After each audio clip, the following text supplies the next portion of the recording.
घमंडिया गठबंधन और इस गठबंधन के नेता और इससे पोषित समर्थित लोग कभी भारत का हित नहीं सोच सकते। भारत कैसे कमजोर हो, कैसे भारत के हितों को नुकसान पहुंचाया जाए और कैसे भारत विरोधी एजेंडे को कैसे हवा, खाद, पानी दिया जाए, ये सब चिंता इससे जुड़े लोग करते हैं और इसमें दिन रात लगे रहते हैं।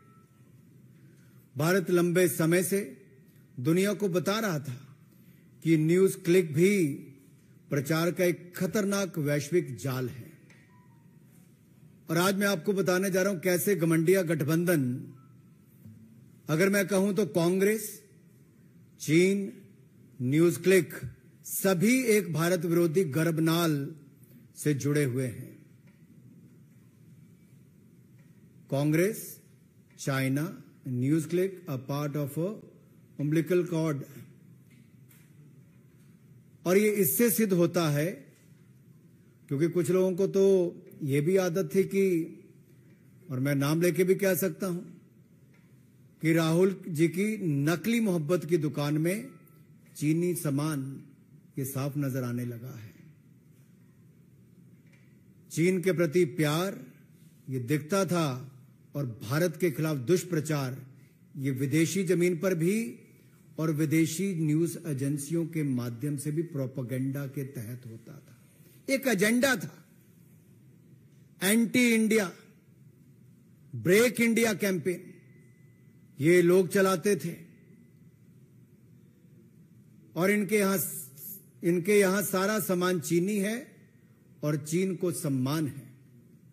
और जब मैं न्यूज क्लिक की बात करता हूं तो चीन के द्वारा संपोषित ग्लोबल मीडिया संस्थान जिसके द्वारा ये फंडिंग हुई है, न्यूज क्लिक की अगर मैं बात करूं इसकी फंडिंग की भी, तो जब भारत में इसके खिलाफ जो इसके रेड हुई और वो रेड 5 दिन तक चली, उसमें कहां कहां से पैसा लिया गया, कितने पैसे आए, वो सब जानकारियां भी मैं आपको देने वाला हूं कि क्या क्या उस समय हुआ। उस समय भी प्रश्न उठे थे कि आखिरकार ये फंडिंग एकदम से कैसे और कहां से आई। अगर आप इनकी फंडिंग का जाल देखेंगे तो विदेशी नेविल रॉय सिंघम, ये सिंघम कोई सिंघम फिल्म की बात नहीं कर रहा मैं, ये नेविल रॉय सिंघम ने इसकी फंडिंग की। और फंडिंग उसको कहां से आई नेविल रॉय सिंघम को? चाइना पीछे से करता है। और इसमें नेविल रॉय का जो सीधा संपर्क है कम्युनिस्ट पार्टी ऑफ चाइना के एक प्रोपेगेंडा आर्म के साथ है, जो चाइनीज मीडिया कंपनी माकू ग्रुप के साथ। ऐसा किसने कहा? जिसके ऊपर कांग्रेस और अन्य विपक्षी दल बड़ी बड़ी बातें जिन अखबारों के बारे में करते हैं, उन्होंने ही पुष्टि की है। पुष्टि उस बात की जो भारत ने 2 साल पहले कह दिया था। हमने 2021 में न्यूज क्लिक के बारे में खुलासा किया कि कैसे विदेशी हाथ भारत के खिलाफ है, कैसे विदेशी प्रोपेगेंडा भारत के खिलाफ है। और ये anti India, break India campaign में कांग्रेस और विपक्षी दल भी उनके समर्थन में जुड़कर सामने आए थे। उस समय उनके किन किन लोगों ने ट्वीट किए? ये कांग्रेस के नेताओं के ट्वीट हैं। 1, 2, तीसरा, ये खुलकर उनके साथ थे। ये चौथा। और फिर कांग्रेस आई तो कम्युनिस्ट पार्टी तो जब चाइना का समर्थन करना और उनके लोगों का एजेंडा, तो ये एक और साथ में है। फिर बाकी तृणमूल कांग्रेस कैसे पीछे रहती, वो भी साथ में आ गई, बड़े बड़े पत्रकारों से लेके बाकी सबके नाम। और ये कहते थे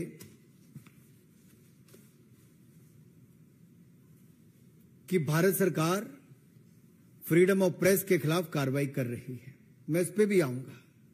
मित्रों, ये जो इसकी फंडिंग है, उसके साथ साथ मैं एक बात ये भी कहना चाहता हूं, फंडिंग तो ये कर रहे थे न्यूज क्लिक को चाइनीज कंपनियां नेविल रॉय सिंघम के माध्यम से, लेकिन जो इनके सेल्समैन थे हमारे हिंदुस्तान के कुछ लोग हो गए थे।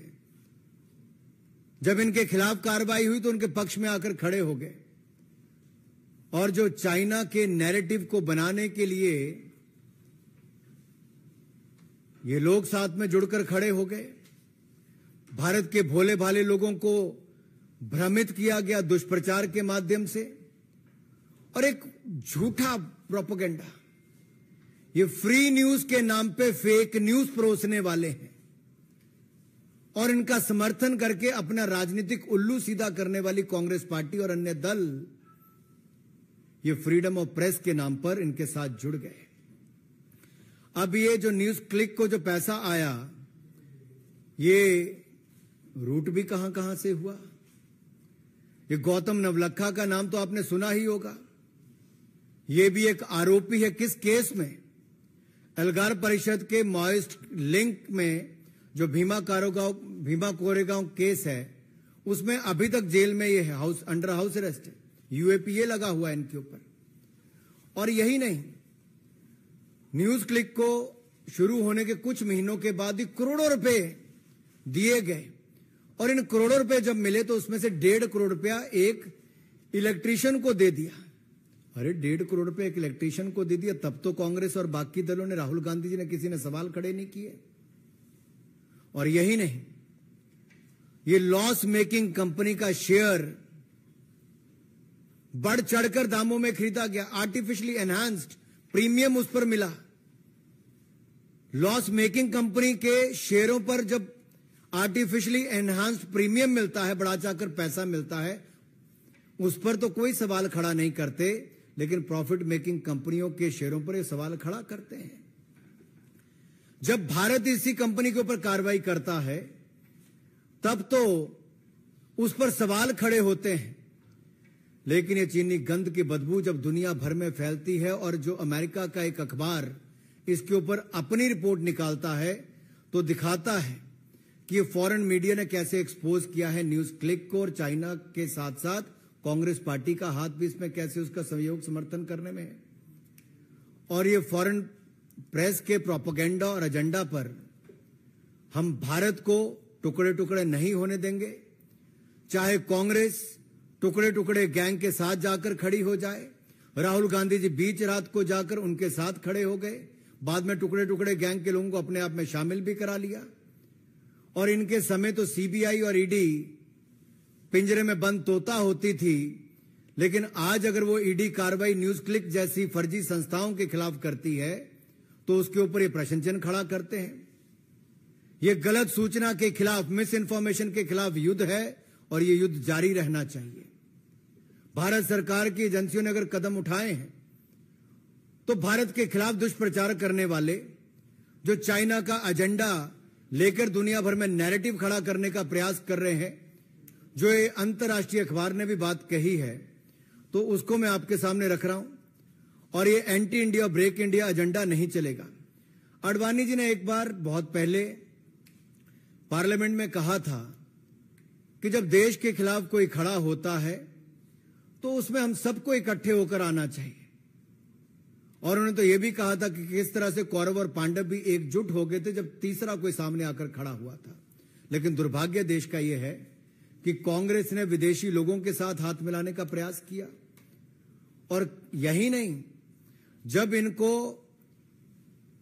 निमंत्रण मिला सोनिया जी को, राहुल जी को, कब मिला? जब ओलंपिक्स खेल हुए, तो कांग्रेस पार्टी को भी, गांधी परिवार को भी वहां पर न्योता दिया गया। और ये लोग उस समय चाइना भी गए, खेल देखने गए थे, खेल करके आ गए। वहां पर एक एग्रीमेंट साइन करके आ गए, जहां पर हाई लेवल एक्सचेंज होना था दो पार्टियों के बीच में। अब पता नहीं किस तरह का हाई लेवल एक्सचेंज होना था। ये तो 2017 में हमको जुलाई में देखने को मिला, जब डोकलाम में अतिक्रमण करने का प्रयास उस समय चीन की सेना ने किया, तो हमारे सेना के जवानों ने मुंह तोड़ जवाब उनको दिया। लेकिन राहुल गांधी जी उस समय चीन के अधिकारियों के साथ, डिप्लोमेट के साथ हाथ भी मिला रहे थे, खाना भी खा रहे थे, ना जाने क्या रणनीति और क्या क्या एक्सचेंज कर रहे थे। ये इससे पता चलता है कि जो 2008 में इनको एग्रीमेंट हो गया था, उस समय एक पेमेंट भी की गई थी। पेमेंट किसको की गई? पेमेंट की गई थी राजीव गांधी फाउंडेशन को। और ये राजीव गांधी फाउंडेशन को जो पेमेंट की गई 2005-7 के बीच में, ये किस लिए की गई? और ये उस समय की गई जब सोनिया गांधी जी यूपीए की, और वही यूपीए सरकार जिसके ऊपर लाखों करोड़ के भ्रष्टाचार के गंभीर आरोप भी है। वो नैरेटिव के लड़ने के लिए क्या इनको चाइना के लोगों का सहयोग लेना पड़ेगा, या चाइना के समर्थक ऐसी एजेंसियों का सहयोग लेना पड़ेगा, जो anti India break India campaign चलाते हैं उनका सहयोग लेना पड़ेगा?